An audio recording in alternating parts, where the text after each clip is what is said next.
Nkosi Sikelele Africa, Malopakaniso Panduwayo, Izwe Emitando Zoyutu, Nkosi Sikelele.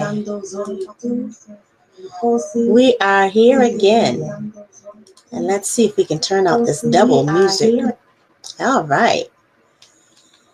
Again, Nkosi Sikelele Africa, Malopakanusu Panduwayo, Izwe Emitando Zoyutu, Nkosi Sikelele. We are not here for 365 days of the year, not 565,600 minutes. We are here in every weekend for 52 weeks, for it is our duty. We are the Black Radical Tradition Political Education through the Parable of the Sower Intentional Community Cooperative. We are grateful to have you again for another week. We have a really good lineup for you. And as we get ready for our lineup, I'm going to put on something behind me. Just some music I want you all to listen to that introduces our honored guests that we have. I'm so glad to have them today. They represent the struggle of our people. They represent the freedom and liberation of our people. And I'm just grateful that they will be here. The last time we had them on the show, it was during Kwanzaa. It looks like right now they're having a hard time getting in, so we're going to try to get them in right now while you all listen to this and see some of the information we have featuring them. I'm going to put that up here just so you can listen to this song, get a sense for who we are talking about in this song. And by listening in, you will hear some of the information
Yes. So that was a song that was written called Be Sekou by M1. And we are so grateful that that song was written. It looks like we now um, have them in the waiting room. So we will be able to invite them. I want to make sure that Baba is also in the waiting room. So we're going to give it one more second. Um, and that way we can make sure that everyone is ready. Wonderful. I do see that Baba and Mama Kioni Siddiqui is here. So I am grateful to have them. That song that you heard again was by M1 called Bise Cool.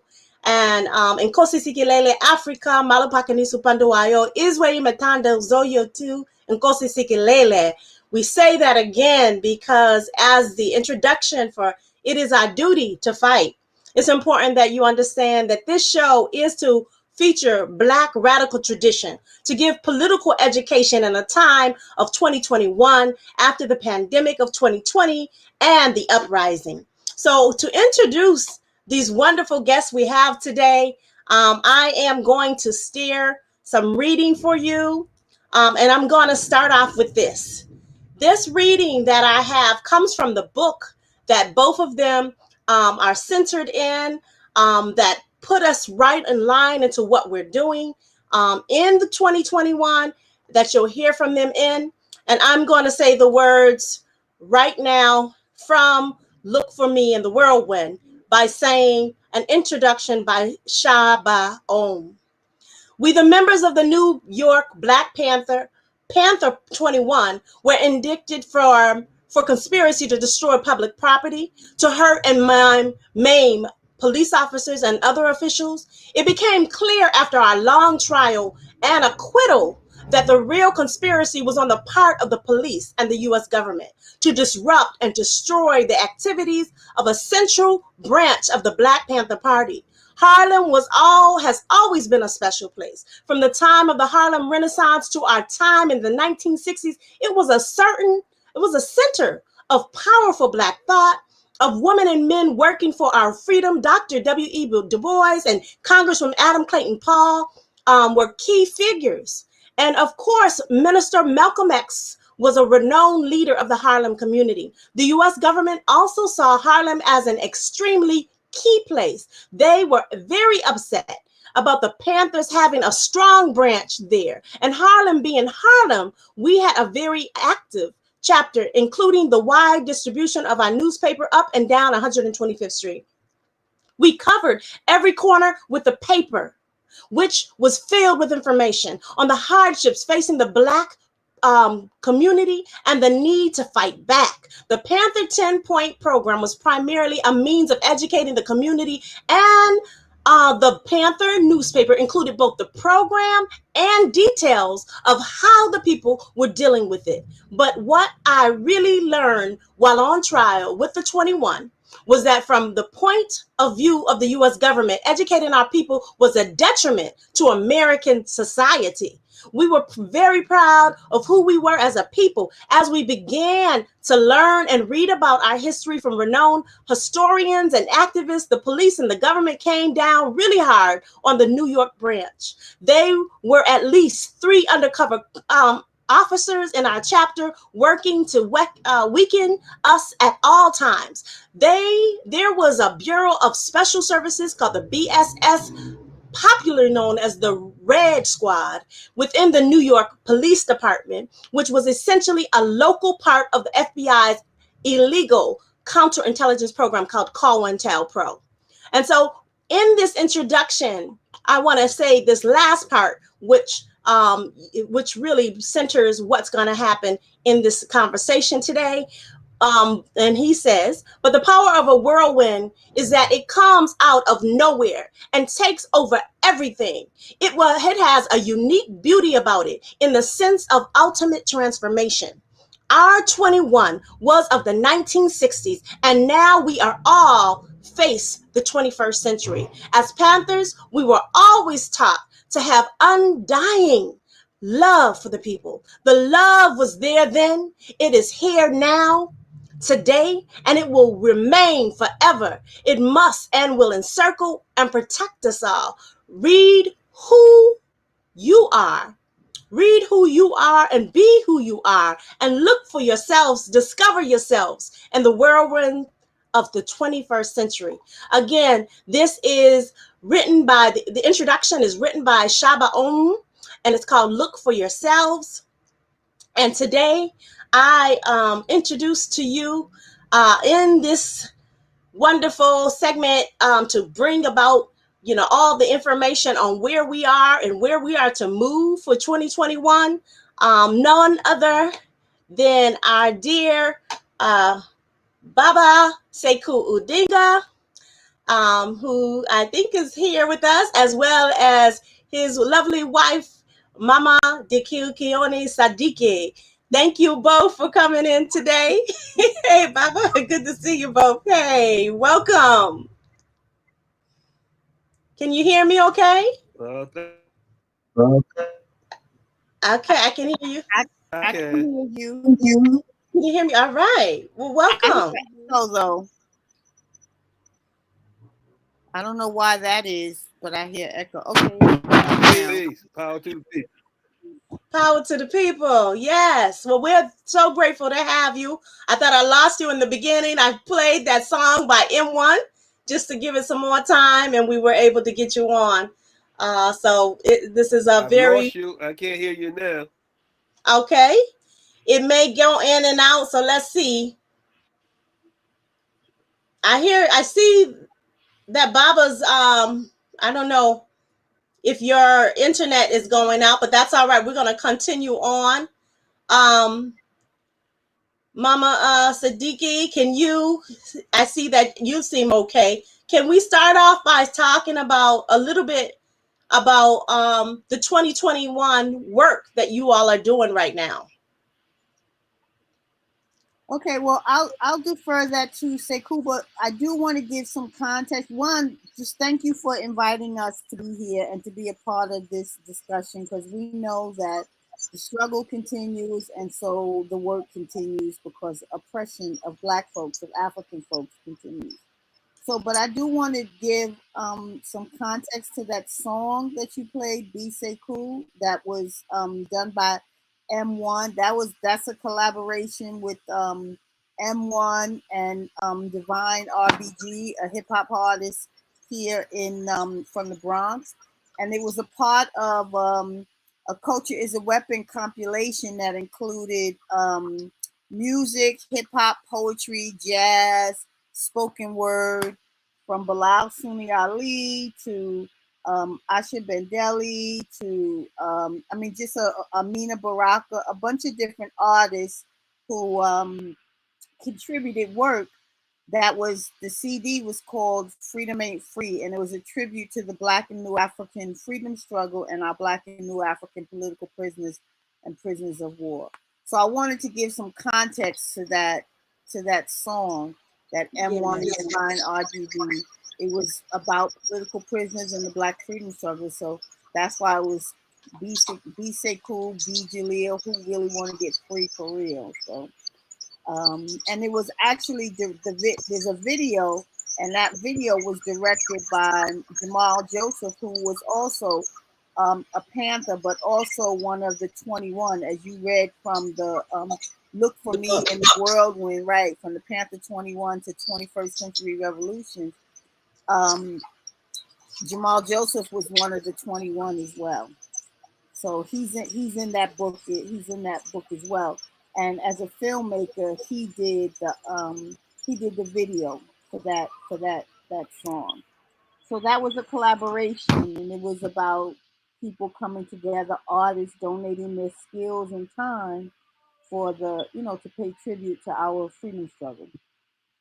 Yes, thank you for setting that up. It's important to show that music is a part of our movement, and the young people and those that center music to support. We do have some announcements later about some of the things that are fundraisers for you all as well. But Baba, welcome also. And again, thank you, Mama Siddiqui, for mentioning that for the music.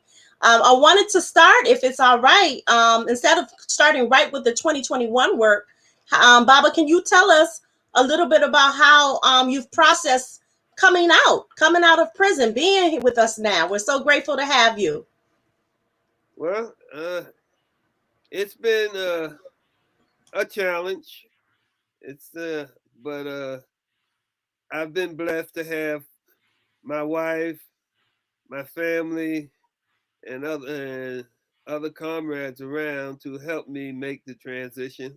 So it hasn't been too rough. I mean, at least from my perspective. Some people seem to think I need a little more uh, help in processing myself into this this society.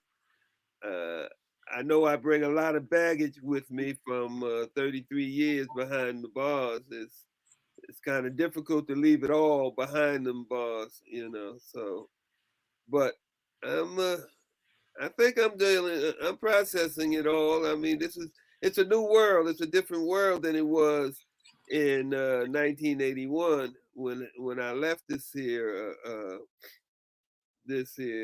society, if you will. Uh, so I had to kind of learn how to move in this here new world. How to I mean, everything was new. Just getting on the train or the bus was a different way to do it, to deal with it. No more tokens or anything. When I left, they had tokens and money they would use. So a lot of things, this media that we're on right now, Zoom and all these different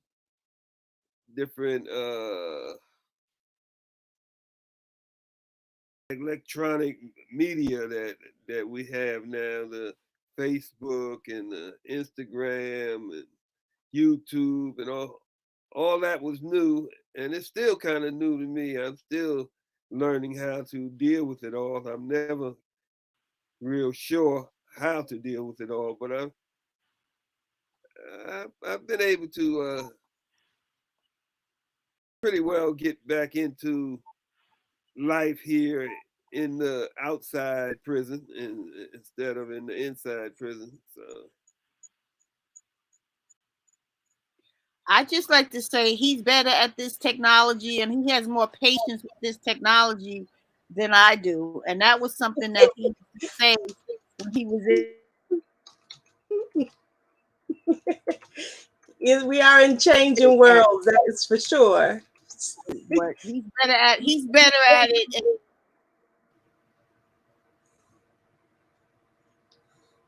I don't know if we because I don't. Okay, I do hear you now. Some of the time it's the sound has gone off, but I can hear you all both right now. I'm going to get right to the second. The couple of the questions we have is really, thanking you, Baba, for giving us that update, because I remember the coins for the train. I remember now the passes and stuff, the tokens for the and so what we want to really get into is, your work has centered upon in that book, centering around prison abolition and the political prisoners. And as a political prisoner, and Mama, the case Sadiqa, as far as bringing your husband home, it's been important that you have been continuing to do that, continue to free them all. So I wanted to hear more, if you can, about what is that work? What is it? Can you give us more information about the prison abolition needs and the political prisoners? well, most of my work has been centered around trying to free political prisoners. One of the things that we felt was very important was that we highlight the the fact that there is political prisoners. Too often, the so-called powers that be in this country claim that there is no political prisoners.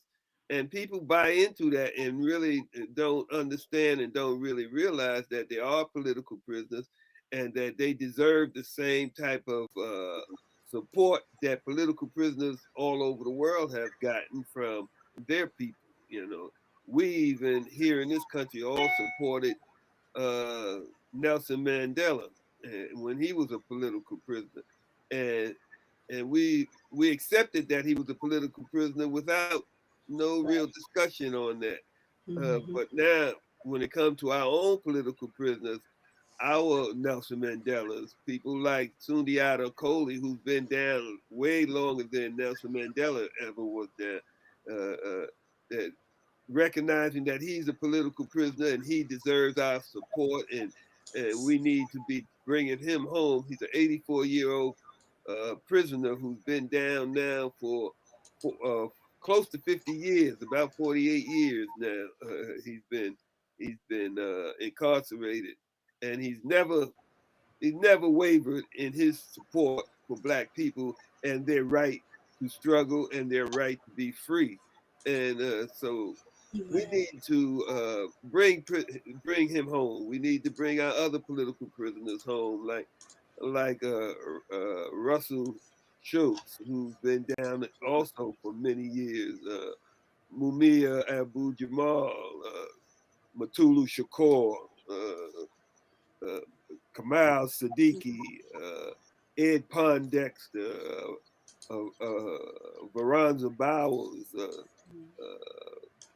David Gilbert, who's one of our anti-imperialists, what we call our white political prisoners, anti-imperialists often, just to make the distinction that they're not our New African political prisoners, but they deserve to come home just as much. They struggle just as hard. They sacrifice just as much as we did. And so, but that's been the work that I've been trying to do. Is I've spoken at many different college campuses around the country, trying to educate our youngsters about political prisoners.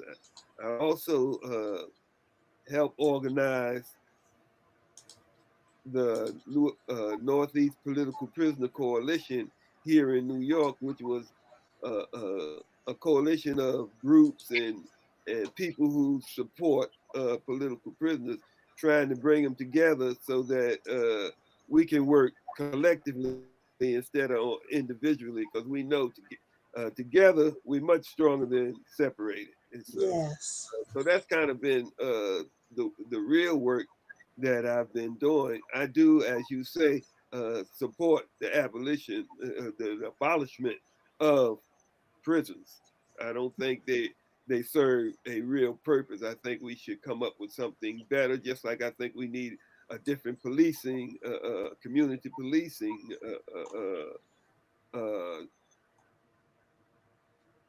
what's the word I'm looking for? Policing. I say get rid of, defund it, but what? Yeah, we need to get rid of them. We don't. Yeah. We need to be policing ourselves. We need to have people. We don't. Why do we need someone with a gun to come to a domestic dispute and wind up killing one of us because they don't have the sensitivity to deal with a domestic situation? They don't look at us as human beings. We're just animals to them. So I do support the abolition of prisons and the abolition of police as we know them today. The police departments that exist in today, with all the systemic racism that we have to put up with, you know. Thank you. Yes, this has been, yes. And so you mentioned a lot. So as you noticed, I was trying to put up some of the slides of some of the political prisoners, and it's imperative, as you heard, you know, there's so many of them. And I like how you mentioned it, that everyone centered around Nelson Mandela, right? And yes, rightly so. But right here in our own backyard, sometimes they say those here in our own backyard, I recognize. So I appreciate you mentioning Maroon and Sundiata, and you know, and the work that we need to do to free them as well. Yeah, it's so important. I even put up this slide here for other political prisoners such as Imam Jamil and Mumia, and you know, our sister Assata, not forgetting her as well. Yeah. We need to make we need to create the conditions that we can bring them home. People that been exiled, a lot of them have already died out there in exile, But the Sure. ones that are still out there, people like Pete O'Neill and Sada Shakur and Charlotte O'Neill and people like that, we should be create the conditions that if they want to come home, they can Right. come home. If they want to come back, they can come back. I don't know the way things are over here if people would even want to come back. I don't know if Right. I was still out there if I would want to I come may want to go where they are too. back. Exactly. So, Mama Siddiqui, you was going to mention something also. No, I think that's a very good point. But context, right? Like I love the fact that the name of your program it is our duty, right? And it is our duty.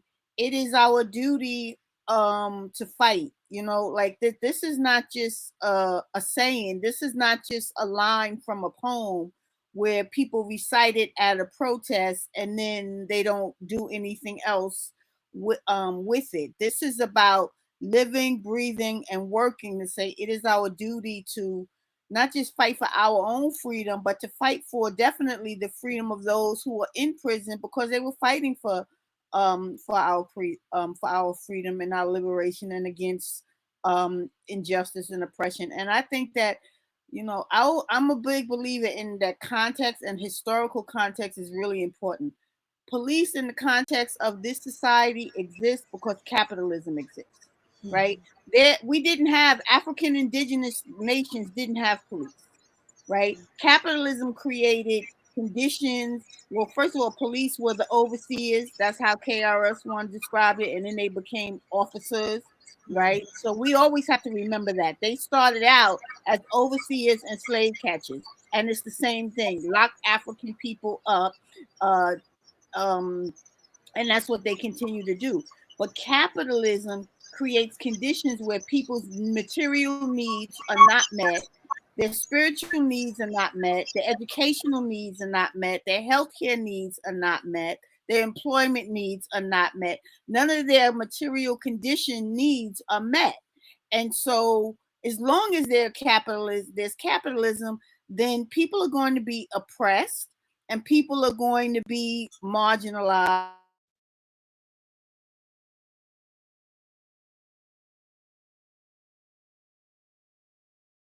Can we Because hear you? wherever there is oppression, Okay. there is resistance. And Can you say okay, that wherever last there part? is I think you oppression, went out a little bit.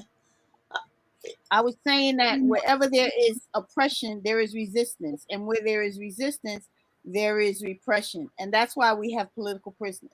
And so we talk about it is our duty to fight for our political prisoners, and it is our duty to speak up and advocate for them because they're in prison simply for doing the exact same thing.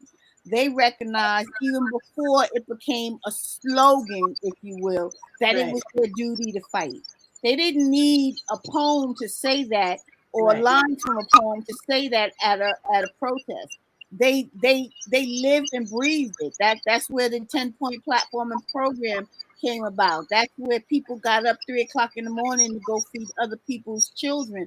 And they also recognized that what people most talk about now with police terror, that was just one manifestation of of capitalism and colonialism. That was just that's not the only thing Black folks deal with and are oppressed by, but it's part of a system that means to deny the humanity and the dignity and the self-determination of Black folks. So our political prisoners fought for us, and it is our duty to fight for them and to speak their names into existence and to all the work that we're engaged in, because I don't care if someone is fighting against homelessness. The Black Panther Party was dealing with that, right? With the housing. If you talking about piss poor education, the Black Panther Party was talking about the miseducation and wanted a quality education. If you're talking about prisons, if you're talking about the military, whatever it is that people, whatever issue, if you will, that people struggle against today, it's the same thing that the people who are in prison for today. Those are the same issues. So we can't leave people behind because they're not out here on the streets. We have to say, no, they fought for those things. And look, 1966 to 2021, it's the same daggone thing.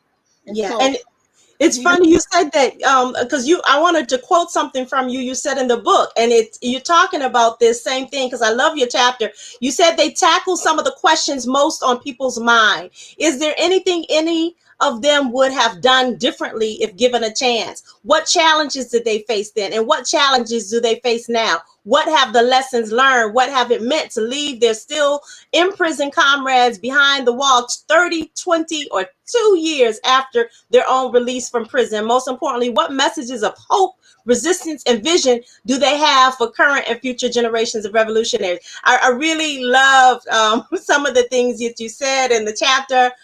It's been, so I wanted to hear more from from what you're saying right now, which is interesting because that's the quote I wanted to read for you. You're saying the same things now of how important it is for us to steer that work and remember them. right. And that's the crust of it, right? Like Sekou often says, no movement, no revolutionary radical struggle movement anywhere in the world leaves out the freedom of their political prisoners.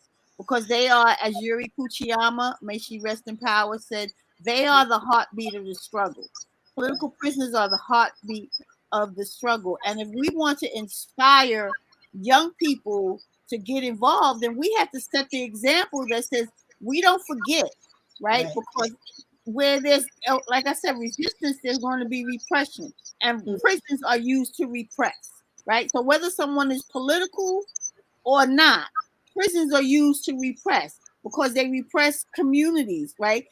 All these young people in prison, that's repressing a population because people are in prison during their reproductive years. So you're affecting people's ability to procreate and have children because you're repressing the community by keeping them in prison for 30, like Sekou says, they give out 25-year sentences now like they're M&Ms.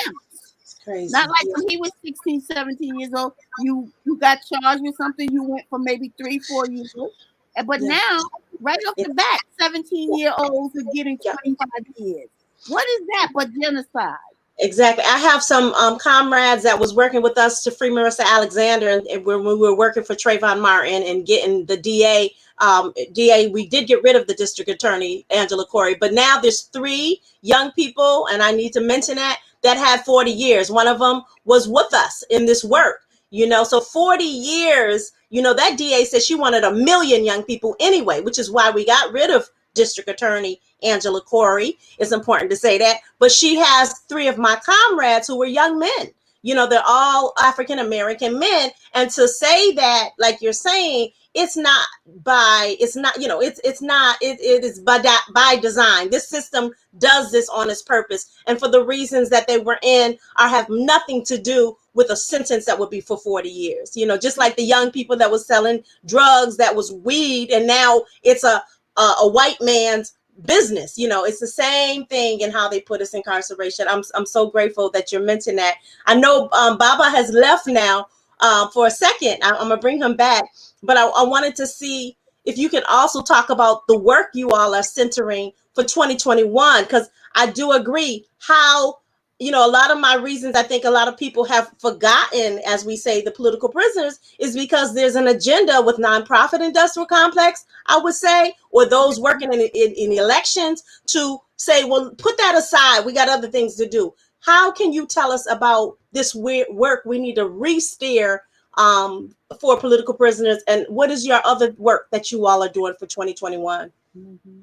Well, part of it can the struggle to educate people about the existence of political prisoners continues, right? Part of what has happened with this COVID is that a lot of the groundwork that has been done has been taking place online as opposed to connecting with the people. We would be out there tabling at festivals or in different places, giving out literature, making palm cards, talking to people. So, struggle is about talking to people and connecting to people. So it does this makes it kind of more challenging. Not impossible, because difficult doesn't mean impossible, but it's definitely challenging, right? So figuring out new ways that say, okay, so let's, like, this is an opportunity, right? So Sekou speaks at colleges all the time. I speak at colleges. We speak at different places, and it's also about educating people, not just about political prisoners, but history. You cannot talk about Harriet Tubman without talking about Assata Shakur.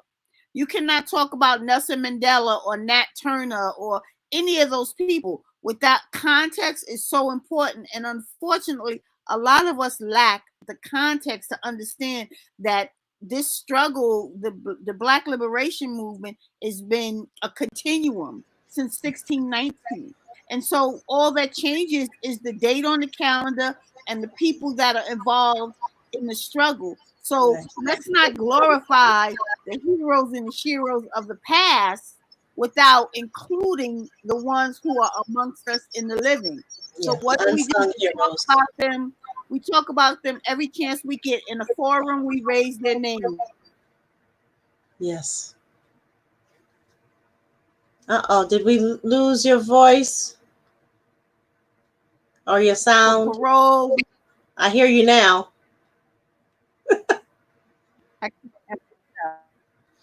Yeah, I think we've lost a little of your sound, which is fine because we can have we have brother Baba back as well.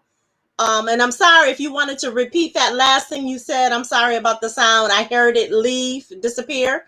But I want to hear that again. Well, like there are different tactics for different people, right? So some people is raising money so that they can go into the courts, right? It's certain people is putting, like trying to do pressure on the governors to offer clemency or a pardon. It's different tactics, but all of it needs the people. We all need the people to understand that they do exist and that we cannot call ourselves a movement. We cannot call ourselves activists or radicals or revolutionary, if people even use, because I don't know. I mean, I'm not, this ain't no shade on nobody, but I'm just saying that you can't be out here doing this work and saying how you believe in freedom for the people, or free them all is not just a slogan. Right. Sekou is home, and everybody that has come home, they didn't just come home because we said free them all. That's right. Day and night, we were thinking about ways and structures and things to put in place, raising money, raising consciousness, visiting, bringing his whatever message he wanted to bring outside, bringing those messages outside to the people so that they were not so isolated, so that people would hear his voice, right? So we need people to know that we have to, like Assata says, a wall is just a wall.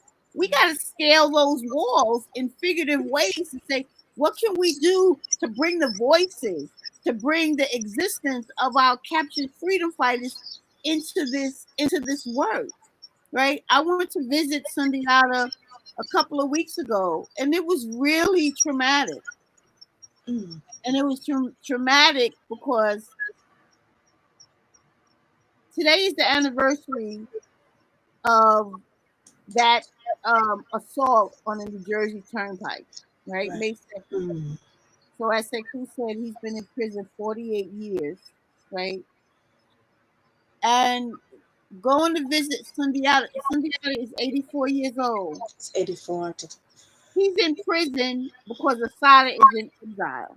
Right. They are mad. The state is mad that is a liberation that continues to exist. Right. She has said out of her own mouth, I feel very much like a runaway slave. She is our Harriet Tubman. Yes, she is. So I don't want to hear people talk about how great Harriet Tubman was when she did everything she needed to do, but she was called a criminal when she was alive. Right. I also don't want to hear people celebrate and recognize and glamorize and glorify Assata. And this is not to take anything away from her. Right. But she's made tremendous sacrifices to the Black freedom struggle. But if you're talking about Assata and you're not talking about Sundiata, Right. who was her co-defendant, who is still in prison, if you are talking about Assata and you are not talking about Kamal Siddiqui, who is Right. in prison simply because he refused to help the FBI capture her, because they told him, they offered him what was then a $1 million reward, and he said no. He said that's unprincipled. I would not do that just based on that. But also the daughter, they share a daughter and grandchildren. Mm-hmm. They told him, if you don't help us capture her, you're going to spend the rest of your life in prison. Mm-hmm. So they charged him with a 30-year-old crime, and they convicted him, and they sentenced him to 2 life prisons, right? Mm-hmm. So Assata is a part of a movement. People like to extrapolate and take people out, right? Right. That's why I say historical context is important.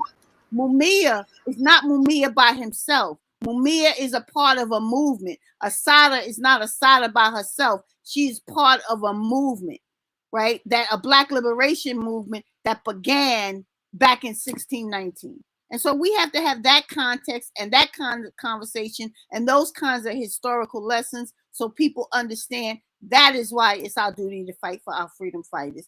And that is why it's our duty to fight for political prisoners. It's not just a saying. It's not just that it sounds good. It's not just like, it's something that people live and breathe. So I know I got off the track No, of what. this is good. This is exactly why we have this show. And I'm grateful that you mentioned 1619, because in doing political education every week, we really believe, according to those of us that work with, not only the Malcolm X Center and Chokwe Lumumba and doing work for Hands Off Assata, that we should have this every day. And that's what's our biggest thing. So, Baba, one of the things that we mentioned, and I'm so grateful Mama Siddiqui mentioned it, was that we need to correlate our movements. When we talk about Assata, we need to talk about the freedom of, our other political prisoners. When we talk about Mumia, we want to talk about the unsung heroes like Pam Africa, Ramona Africa, and the move. Can you tell us more about some of the things that, and we actually welcome you all to come back, because we still have, I don't know how many weeks in this year, to help with this political education. The political education is only a part, like Mama Siddiqui said.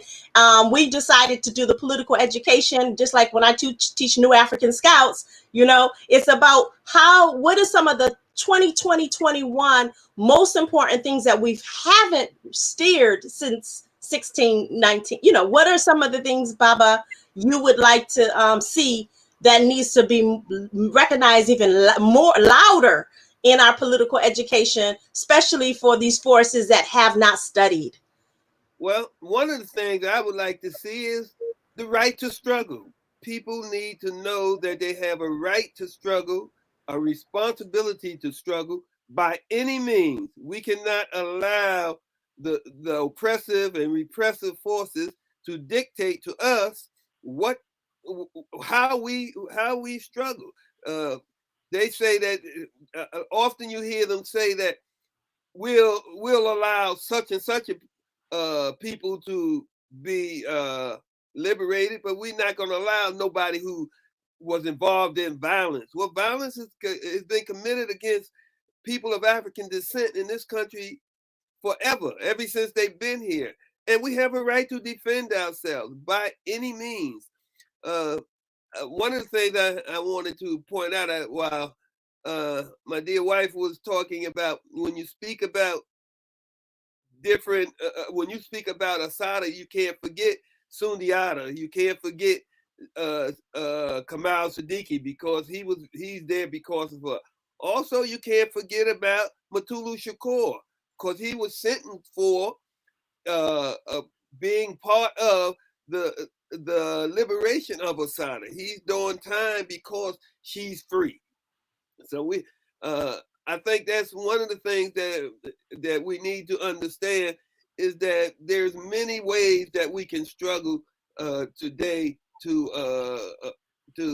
add to our struggle, the overall struggle for the liberation of our people. One of the things we're trying to do is we intend to charge this state, this country with genocide again, as Paul Robeson and Patterson did back in the early 50s.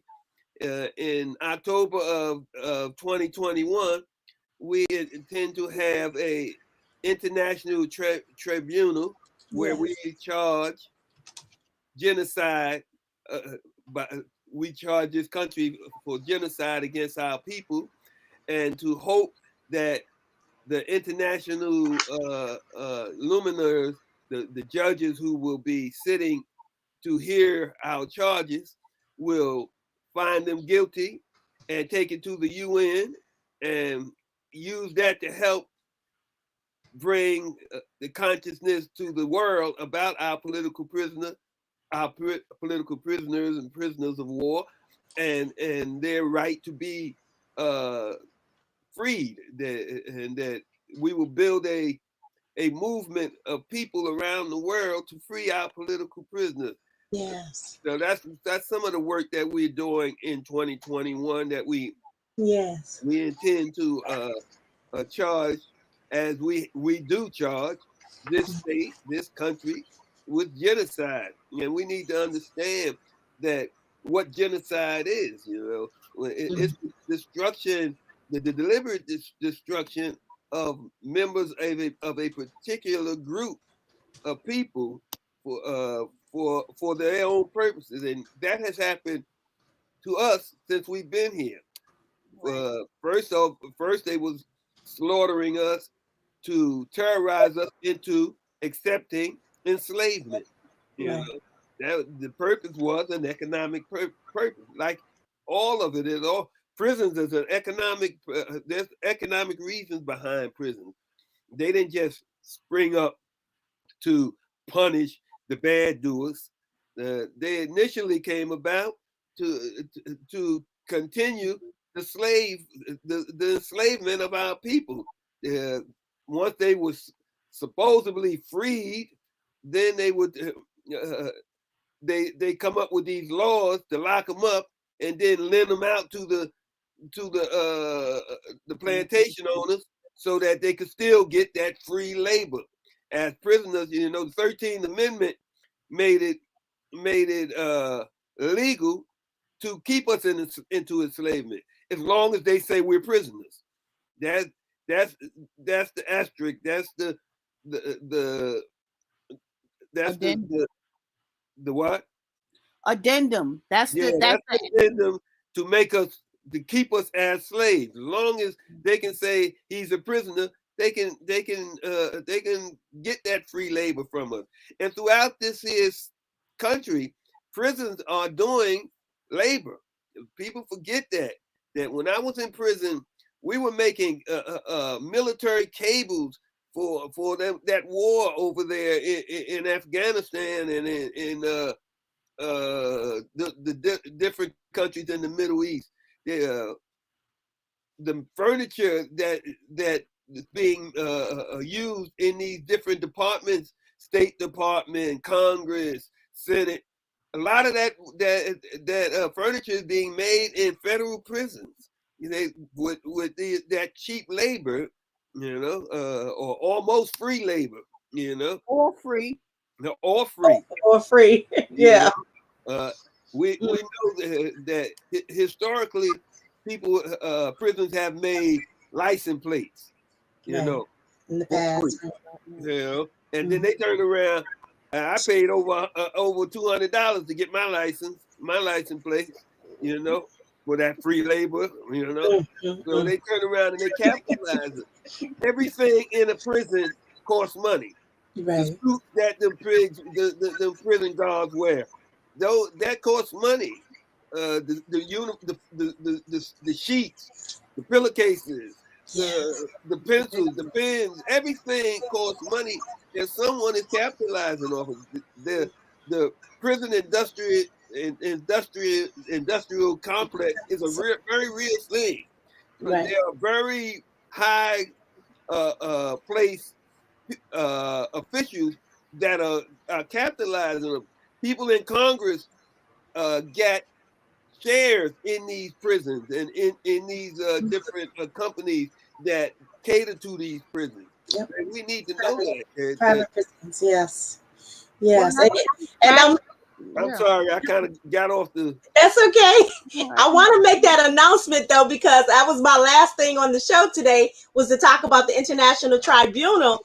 Okay. And I'm so glad you brought it up, Baba, because not only that week of the 22nd through the 24th, as you see in the tickler here at the bottom, is Jalil Montekim's birthday, but his birthday is the day after my birthday. So I'm hoping that we both celebrate. Mine is the 17th and Jalil's is the 18th. And so I wanted to let it be known. I put in here International Tribunal. It's the spirit of Mandela1 at gmail.com. I do want to say that announcement as far as what the outcomes are, which is so right on time on what everything you all are saying, to codify the human and civil rights violations with appropriate statuses, to publish tribunal content and results to be used in universities and schools and libraries and colleges, to provide it to our communities. This is so important, so dope. Provide focused political and legal information for reparation initiatives. For those of us still, pushing that right now, as always, we've been doing that. Provide the basis for federal and state lawsuits through compelling federal and state governments to respond right here in this area. We are centering that right now all over the country. Intensify the effective demands to free all domestic political prisoners. And you heard both of this husband and wife team telling us why that needs to be done. There shouldn't be any questions about this now.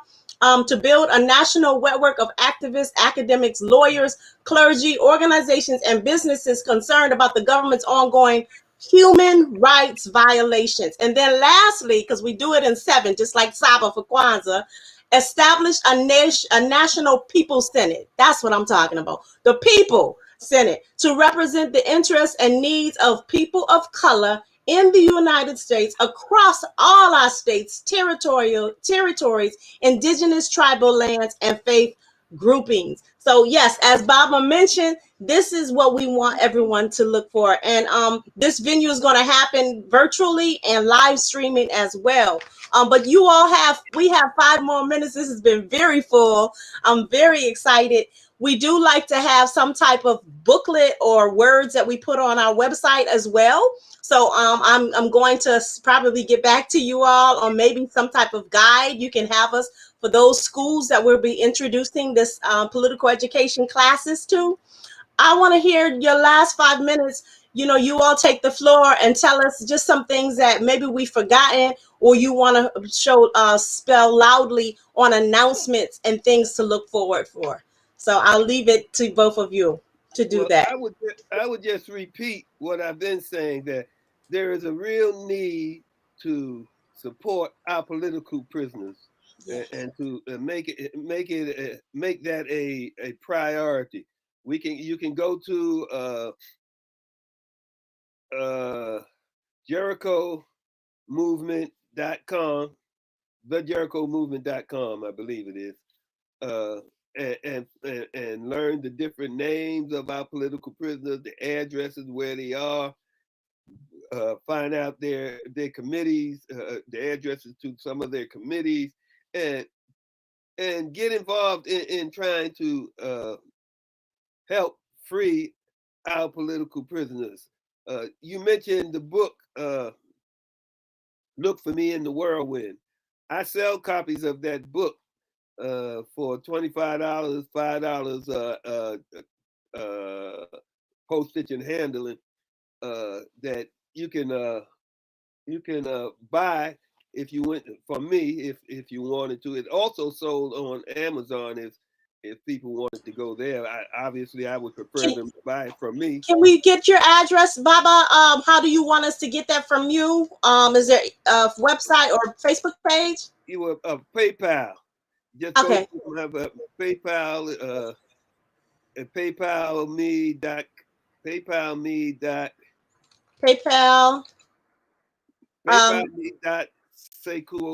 Let me look at it. Mama Siddiqui, you want to say his PayPal for us? Yeah, I can't remember if it's S.A. Odinga or just S. Odinga. I think it was S. PayPal.me So while he's looking for that, I will just say this, right? Yes. I think that, political education is really important. Dr.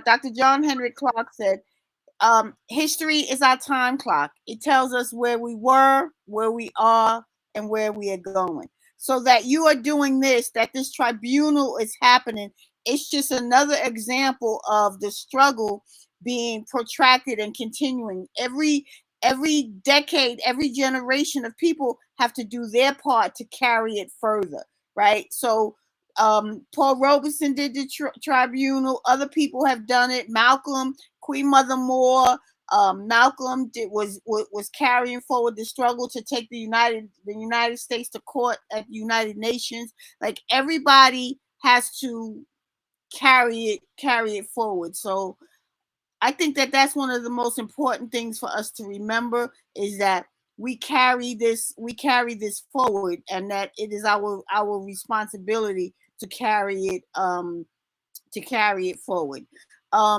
So I hope that people will come and support the tribunal, and you'll see more information as it comes out. I want to thank you and the participants for being here and for doing your part. And everybody can do something. We all not going to do the same thing, but there are ways you can write to a political prisoner from the Jericho movement and ask them what they would like you to do, because they can tell you that. But we have to know that they are in prison because the state means to keep them separate. Just like Frederick Douglass talked about, he wondered what was going to be the new form. Well, Sekou talked about it, prisons. Yes. Frederick Douglass said at the July 4th, what does your July 4th mean? And he wondered what the new form of enslavement. Well, we're looking at it. And this stuff is hidden in plain sight. Our political prisoners are hidden in plain sight, just like millions of our brothers and sisters are hidden in plain sight. And on that note, everybody, actually, we're going to have one more statement from Baba Sekou. He had his hands up for the PayPal. I'll give you the official name. It's paypal.me/S Odinga. Okay. Say that again, Baba, one more time. paypal.me/S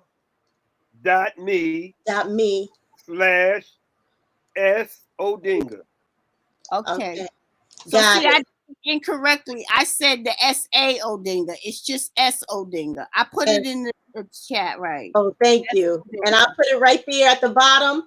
S. Odinga, paypal.me. So on that note, you all, you've heard it right here. It is important that you all remember, we may not have 5,000, 25,600 minutes or 24/7, 365 days of the year. And we wish we could, but they will be back. And we are very thankful for you all to showing up today, for helping us with this political education, geared in the knowing that we need to free the rest of the political prisoners, knowing that we need to abolish the prison system, knowing that it is our duty. And on that, we thank you all for showing up and coming through with us. Free the land, everybody. Thank you. Free the land. Free the land. Thank you, sister. We appreciate you. Thank you.